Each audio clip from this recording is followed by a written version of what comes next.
ማሬ ምንድነው ማሬ እኔ ጌታ እንዴት ብስቁልቁላለሽ እንዴት ነው ማልጎሳቆለው እናንተን ጥሎብኝ የረባ ደንበኛ አለኝ እንዴ እኔ ደንበኛ እኔ ደንበኛ አይደለም ማን አንቺ 6 ወር ሙሉ እኮ ነው ሳትከፊ እኮ ነው ቃምቶች አይደል እንዴ ያን ባዶ ያረክሽ እኮ እንዳለ አንቺ ነሽ እኔ ወታደ ባላገኝ እኮ ነው ስላጣወኝ ነው እንጂ አሁን ባንተ ጨክናለሁ ሰው ሁሌ ያጣል እንዴ እንደዛ አይባልም እንዴ ስንት ደንበኛ ማመጣኝ አይደለውኝ አረ አይ ለማንኛውም አሁን ጥሩ መፍትሄ አግኝቻለሁ እሰራላችኋለሁ ለእያንዳንዳችሁ እቺን ሱቅ ባዶ ላረጋችሁ ሰዎች እሰራላችኋለሁ እሺ ስራልን አሁን ስጠኝሽ አሁን አሰጠኝ ምን ለምሰጥሽ ቡና ፈልገሽ ሲያልቅ መጣሽ አሁን ሲጨርስ 1 ኪሎ እኮ ነው ብዙ አይደለም አሁን እኮ ነው ወሰደችው ሴትዮ ከፍላ ግማሽ እሺ ስኳርስ አሃ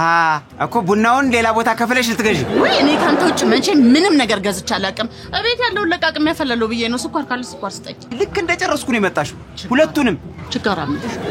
ችጋራም ካንቺ ብሶ አያችኋት በደንብ አይደል አረ ርጋፊ ቡና ቤት የቀረበናም ብላለች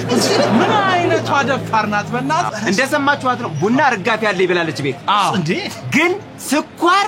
መግዛቱ አይቀርም ከፍላ ሌላ ተከታተሏት እንከታተላታለን አደራ በቃ ሄደናል በቃ ከዛ በፊት ግን ማስቲካ አምጣ እስቲ ለምን ቶርበል ማስቲካ ስራ ያስፈልገዋል ማስቲካ ትንበል ግማሹን ላርገዋ አረ ትክክል ነው ወይ ከማላመጥ በፊት ክፈላ ከሂሳቡ ላይ ታወራርዳለህ ምንድነው